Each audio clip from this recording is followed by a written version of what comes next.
You know where I got the idea to make this video? From a Reddit post. Here, take a look at it. The post is titled as 2021 Legion Deaths, an analysis. It's a really long post, but I'll give you an important summary from this really informative post.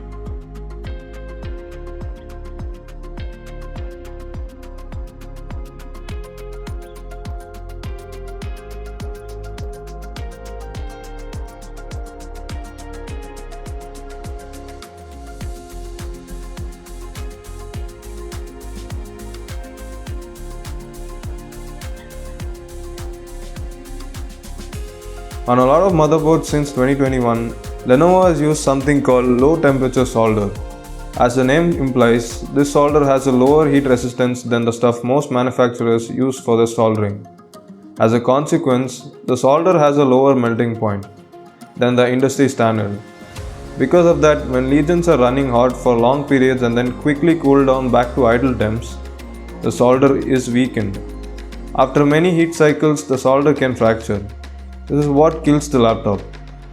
This can happen at any time in the laptop's life, but the risk increases exponentially with age. That's why more and more of these have been dying recently. He also mentions a list of models which have been affected with this LTS issue. I mean, at this point, it's not a problem, it's quite literally death for the laptop. But what really didn't let me sleep the night that I read this post was when I read this line.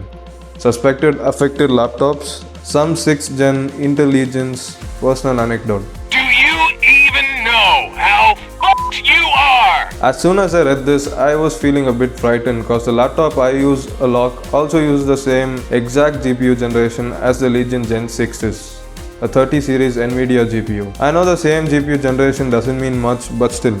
So I immediately started to search if my specific model had LTS used in it. I searched every single manual for the LOQ IAX9, but nowhere is anything mentioned about the type of solder used. But I searched and searched, but didn't get anywhere. So far, I haven't been able to confirm if the LOQ series uses LTS or not, because it isn't mentioned anywhere on the internet. Like, literally. I even sent an email to Lenovo, but haven't received a reply yet. But just for argument's sake, let's just say if your laptop does use LTS, what precautions do you take to make your laptop last for a while at least? In the post, the guy also says that keeping temperatures on the lower side as much as possible while gaming could reduce the chances of the low temperature solder cracking. So that's what we'll focus on today. Keeping those temps low, or at least keeping an eye on them to realize if it's too late to save your laptop. I'm just kidding. Anyways, let's just dive in.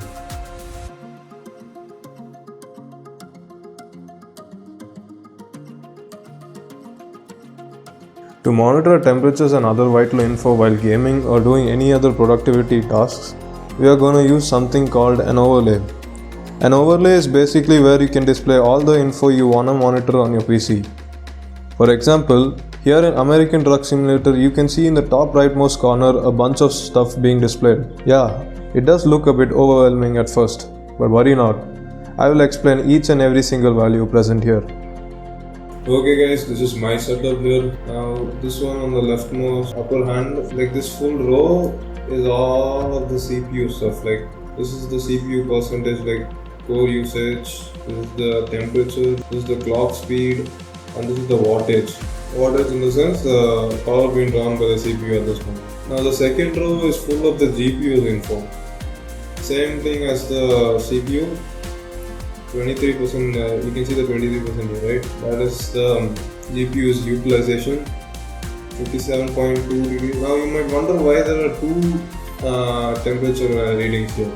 That's because the one on the left here is the hotspot temperature. The one on the right is the actual temperature. Actual temperature in the sense like it's just an average of all the sensors present in the GPU, like all the temperature sensors. Now, the most accurate one is the hotspot sensor, like the hotspot temperature. So that's why it's showing a higher temperature compared to the average temperature sensor.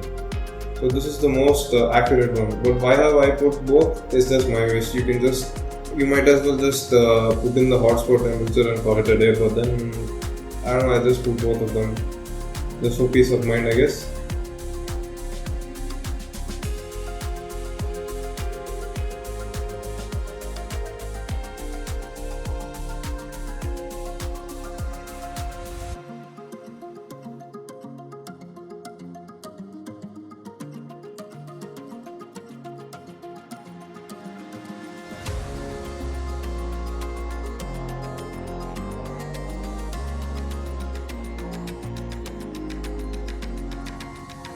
And then after both of the temperatures is the wattage. That is the power being drawn by the GPU. And then last is the VRAM, the video memory being used by the GPU at this moment. Not I am saying at this moment because all of this is dynamic. As you can see, as I am explaining, you might be noticing that all of the stuff is changing. That means it's showing in real time. It's refreshing. That's the whole point of an overlay, right? And then the third row, the first value is the RAM usage. At the moment it's 9.7 gigabytes. And then after the RAM you can see it's written 65 watts. Now the 65 watts is the total power being drawn by my entire machine. Last but not least, in your fourth row is the FPS, the frames per second. Very important, huh? For this overlay you'll need two programs. Hardware Info, that's HW Info, and Riva Tuner Statistics Server, or RTSS. With both of these underrated utilities, you can monitor every single sensor present in your PC. First things first, let's install both of the programs onto your PC. Let's start with Riva Tuner first. Go to your browser and type in RTSS download, and you should click on the guru3d.com website, and it should most likely be your first result anyway. Once inside, scroll down a bit to find the green box which says download version 7.36 final. Any one of the two will work and your download should start right away.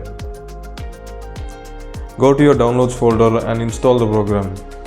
Note that Riva might take a long time to install as it needs to download a couple of dependencies. Once you're done installing Riva, you can click on the desktop shortcut to launch it, but if there's no shortcut, go to the start menu and type Riva and click on it there. But then if you see it's not launching, that's because it's already launched. By default, RTSS or Riva will launch by being minimized to the taskbar.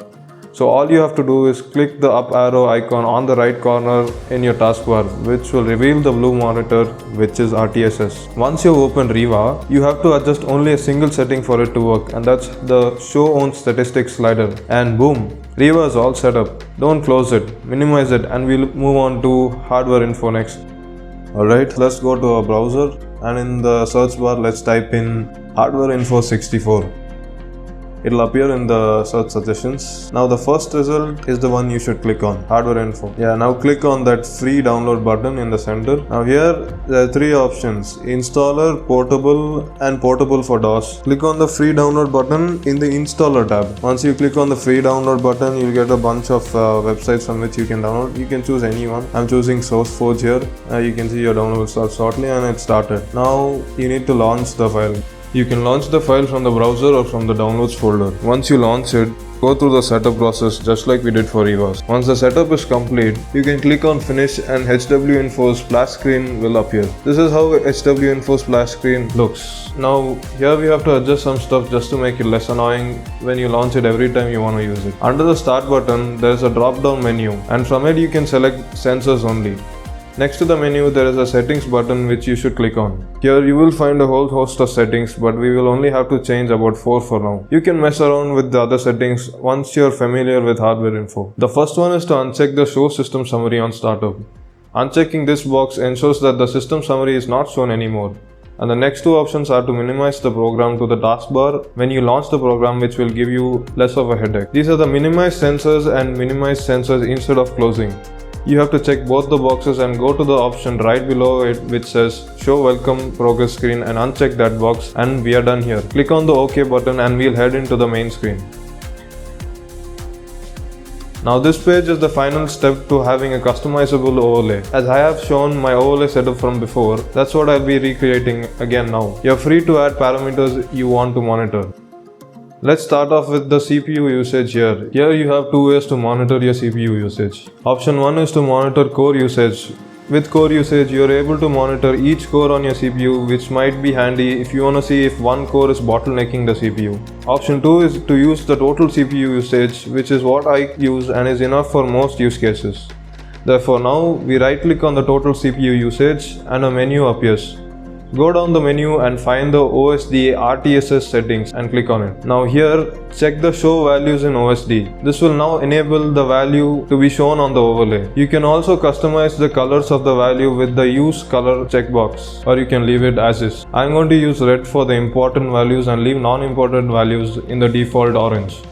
Just notice the line and column position boxes as we will be changing them with the next value, and click OK to save the settings. Your CPU and GPU combo will most likely be different from my machines, and some or lot of the wordings here might not match with what you're seeing in your hardware info screen, but it will be very similar, so that won't be an issue. Now on to the CPU temperature.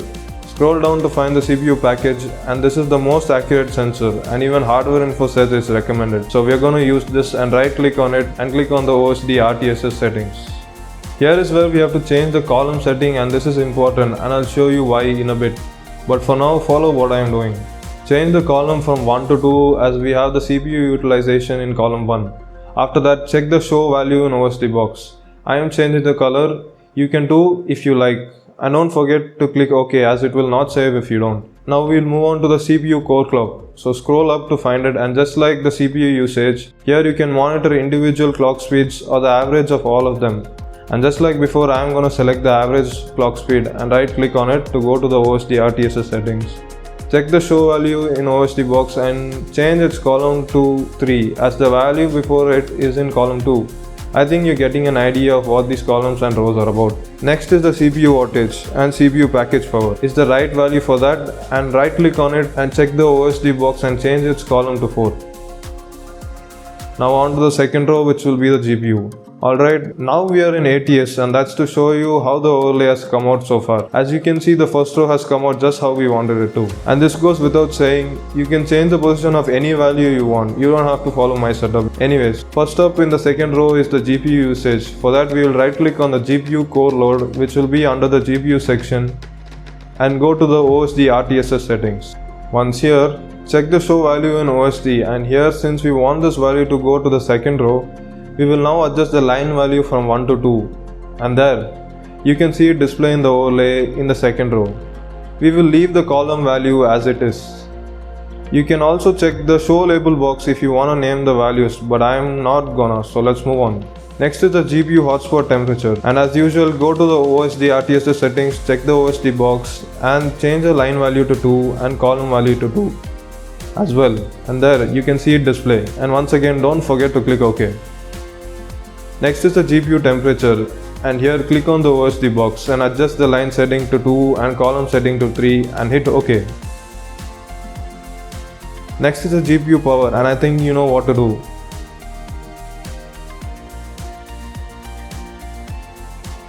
Lastly is the VRAM, which is the GPU's memory. Right click on the GPU memory allocated to show how much VRAM is being allocated and being used currently. And we're almost finished with the overlay. Just have a few more stuff to add. To the third row, we're gonna add the amount of RAM being used by the PC at the moment. And that's the physical memory used, so right click on it. OSD RTSS settings. Check the show value in the OSD here and change the line value to 3 and hit OK. And the last value is the total system power, and this is the value which may not be available on older machines. So don't be surprised if your machine doesn't have this sensor. You can skip this step if yours doesn't. Change the column value to 2 if you have it. And we are done. So this is it. This is how you can have an overlay while gaming. This overlay will work on almost every game and in programs such as Adobe Premiere Pro or DaVinci Resolve. It's a great overlay, and both of these softwares, even without the overlay, are fantastic apps to have anyway. See you on my next video. Goodbye.